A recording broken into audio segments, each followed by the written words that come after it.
नमस्कार दोस्तों, Sunil classes YouTube channel में आपका बहुत बहुत स्वागत है।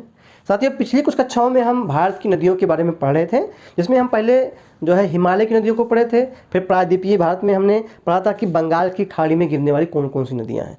अब उसी की कड़ी में हमने आपको पिछली की कक्षा में बताया था कि अगली कक्षा में मैं आपको अरब सागर में गिरने वाली नदियों को जो है बताएं कौन कौन सी महत्वपूर्ण नदियाँ अरब सागर में गिरती हैं। तो उसको हम समझ लेते हैं कि कौन कौन सी नदी अरब सागर में गिरती है, कहाँ से इसका उद्गम स्थान है, कहाँ से होते किसके राज्य से होते हुए जो है जाकर के ये अरब सागर में कहाँ गिरती है, इसके किनारे कौन से महत्वपूर्ण जो है जिले या शहर अब जो है स्थित है। तो देर न करते हुए हम शुरू करते हैं। देखिए, हमने मैप बनाया है, तो मैप के द्वारा पढ़ने से ये होता है कि हमें कोई भी चीज़ जो है जल्दी से क्या होती है, याद हो जाती है और भूलता नहीं है। तो ये क्लास कोई भी आप भूगोल पढ़ रहे हैं, चाहे नदी पढ़ रहे हैं, पहाड़ पढ़ रहे हैं, कुछ भी पढ़ रहे हैं, तो उसके लिए सबसे पहले ये होता है कि आप मैप लेके बैठिए। तो आपके पास उम्मीद है कि भारत का मैप होगा। यदि आप मैप से पढ़ते हैं तो कोई भी कॉन्सेप्ट आपका जो है खराब मतलब याद करने से मतलब छूटेगा नहीं, अर्थात आपको हर कॉन्सेप्ट आसानी से याद हो जाएगा। देखिए, सबसे पहले देखो हमने बनाया है, अब आपको बताते हैं कि महत्वपूर्ण कौन कौन सी नदियां हैं जो क्या अरब सागर में गिरती हैं। तो देखिए, पहली नदी है लूनी नदी, साबरमती नदी, माही नदी, नर्मदा नदी और इसके बाद क्या है, तापी नदी। इतनी नदियां हैं, महत्वपूर्ण नदियां हैं जो कहाँ अरब सागर में गिरती हैं। तो इसमें हम सबसे पहले पढ़ते हैं लूनी नदी के बारे में। जैसे लूनी नदी जो है, इसका उद्गम स्थान क्या है, ये है लूनी नदी। इसका उद्गम स्थान है अजमेर जिला। आप लोग जानते हैं राजस्थान में अजमेर जिला है, वहाँ पे क्योंकि राजस्थान अरावली पर्वत पे स्थित है, तो राजस्थान में अरावली पर्वत श्रेणी के पास एक नाग पर्वत है। क्या नाम है? नाग पर्वत। यही नाग पर्वत से हम आपको मैप द्वारा पढ़ाते हैं। यहीं जो अरावली के पास एक नाग पर्वत है, यहीं नाग पर्वत से क्या लूनी नदी का उद्गम स्थान है। तो लूनी नदी यहीं से उद्गमित होती हुई 320 कितना इसका उद्गम स्थल लिखते हैं हम, नाग पर्वत। नाग पर्वत कहाँ है? अरावली पहाड़ियों के पास। 320 किलोमीटर प्रवाहित होने के बाद ये कच्छ के रण में, कहाँ? कच्छ के रण, ये जो आपका ये दिखाई पड़ रहा है, ये कच्छ का रण है, जो दलदली स्थान है, दलदली भूमि है। यहीं जाकर के ये नदी क्या होती है, विलुप्त हो जाती है। कौन नदी? माही नदी, लूनी नदी। ये पूछा गया क्वेश्चन है कि कौन सी नदी है जो कच्छ के रण में जाके क्या होती है, विलुप्त हो जाती है। तो पहले हमने बताया लूनी नदी, इसका उद्गम स्थान अरावली पहाड़ पर्वत श्रेणी के पास नाग पर्वत है, यहीं से इसका उद्गम स्थान है। 320 किलोमीटर चलने के उपरांत ये कच्छ के रण में क्या होगी, जाके विलुप्त हो जाती है। दूसरी नदी हमारी है साबरमती नदी। ये तो आप लोग जानते होंगे कि साबरमती के लाल तूने कर दिया कमाल, अर्थात गांधी जी के बारे में कहा जा रहा है। तो साबरमती नदी, क्योंकि गांधी जी द्वारा जो स्थापित आश्रम है वो साबरमती नदी के किनारे ही स्थापित है। तो साबरमती नदी पढ़ते हैं। जो साबरमती नदी है साथियों, ये राजस्थान, अब राजस्थान क्या है, या मेवाड़ की पहाड़ियाँ हैं। राजस्थान क्या है, यहाँ मेवाड़ की पहाड़ियाँ हैं। तो ये जो साबरमती नदी है, साबरमती कहाँ से होती है, ये मेवाड़ की पहाड़ियों से उद्गमित होती है।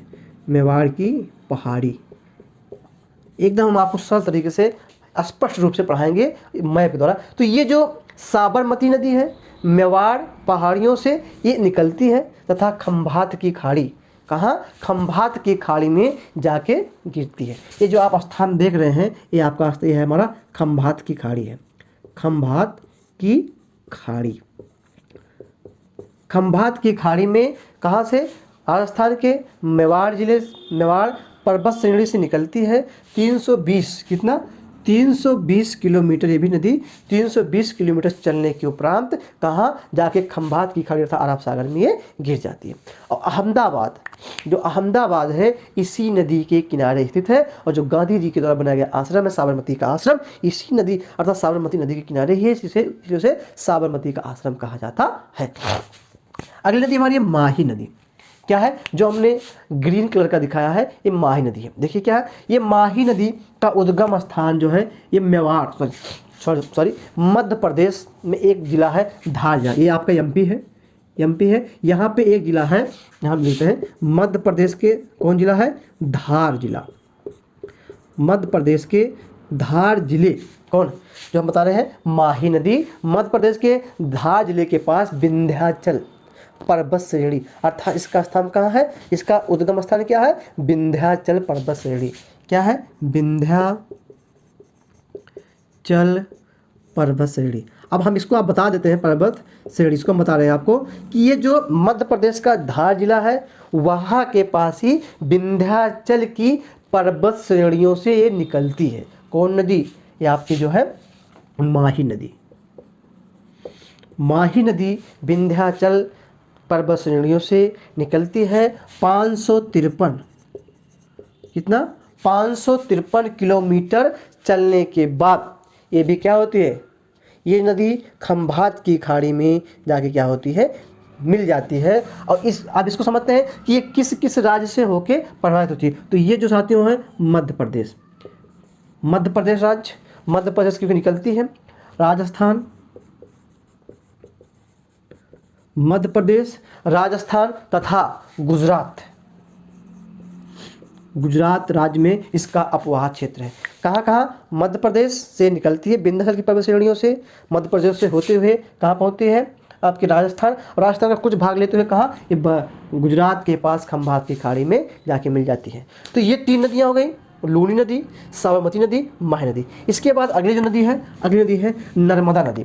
बहुत ही इंपॉर्टेंट नदी है, यहाँ से क्वेश्चन पूछा जाता है। अब देखिए जो समझते हैं, नर्मदा नदी और तापी या ताप्ती 2 नदियाँ ऐसी हैं जो पश्चिम की तरफ बहती हैं।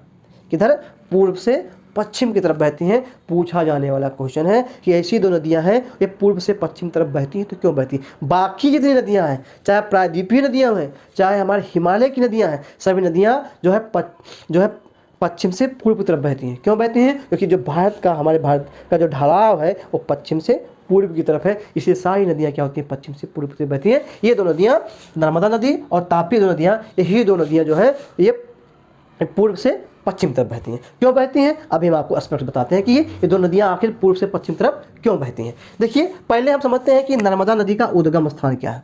तो नर्मदा नदी जो है इसका उद्गम स्थान मध्य प्रदेश में मैकाल पर्वत के पास अमरकंटक पठार। देखिए एमपी राज्य है, यहाँ पे अमरकंटक पठार है, अमरकंटक पठार, अर्थात इसको लिख देते हैं हम, नर्मदा नदी मध्य प्रदेश के मैकाल पर्वत श्रेणी के पास अमरकंटक पठार से क्या होती है, निकलती है। और ये पश्चिमी घाट की, देखिए पश्चिमी घाट है, ये आपका क्या है, वेस्टर्न घाट है, और ये आपका क्या है, ईस्टर्न घाट है। पूर्वी घाट, पश्चिमी घाट, हमने पूर्वी घाट की नदियों को पढ़ लिया है, जो क्योंकि यहाँ क्या बंगाल की खाड़ी है, बंगाल की खाड़ी नदियाँ पूर्वी घाट वाली नदियाँ। तो पश्चिमी घाट की नदियों में सबसे बड़ी नदी कौन है, नर्मदा नदी। नर्मदा नदी को सबसे बड़ी नदी कहा जाता है क्योंकि नर्मदा नदी की लंबाई 1312 किलोमीटर है। कितना है, 1312 किलोमीटर है। निकलती क्या है, फिर समझ लीजिए, मध्य प्रदेश में मैकाल पर्वत के पास अमरकंटक पठार से ये निकलती है। 1312 किलोमीटर प्रवाहित होने के बाद कहाँ, ये भी खंभात की खाड़ी में यहाँ क्या होती है, यहाँ खंभात की खाड़ी में क्या होती है, जाके अरब सागर से मिल जाती है। अब इसके बारे में कुछ हम और समझ लेते हैं। देखिए इसका हम समझ लेते हैं अपवाह क्षेत्र। अपवाह कि ये जो नर्मदा नदी है इसका अपवाह क्षेत्र कितना है, इसका अपवाह क्षेत्र है 98,795 वर्ग किलोमीटर। 98,795 वर्ग किलोमीटर का अपवाह क्षेत्र, माने इतना क्षेत्र कवर करते हुए क्या होती है, आती है। और किसके राज्य पर, देखिए ये आपका मध्य प्रदेश है, मध्य प्रदेश से होते हुए कहाँ, महाराष्ट्र, मध्य प्रदेश, महाराष्ट्र तथा गुजरात, क्योंकि कहाँ गुजरात के पास आके खंभात की खाड़ी मिलती है। तो नर्मदा नदी की लंबाई 1312 किलोमीटर है। इसकी ये जो नर्मदा नदी है ये जो है इसका जो अपवाह क्षेत्र है 98,795 वर्ग किलोमीटर है। इसका अपवाह क्षेत्र मध्य प्रदेश, महाराष्ट्र व गुजरात राज्यों में फैला हुआ है। अब हम समझते हैं कि ये क्यों पश्चिम की तरफ प्रवाहित होती है। देखिए जो ये नर्मदा नदी है ये विंध्याचल पर्वत श्रेणियाँ, कौन कौन, यहाँ पे विंध्याचल पर्वत श्रेणियाँ हैं। और ये पर्वत श्रेणी सतपुड़ा देते हैं, विंध्याचल ध्यान देते हैं, विंध्याचल व सतपुड़ा, विंध्याचल व सतपुड़ा पर्वत श्रेणियों के मध्य एक भ्रंश है।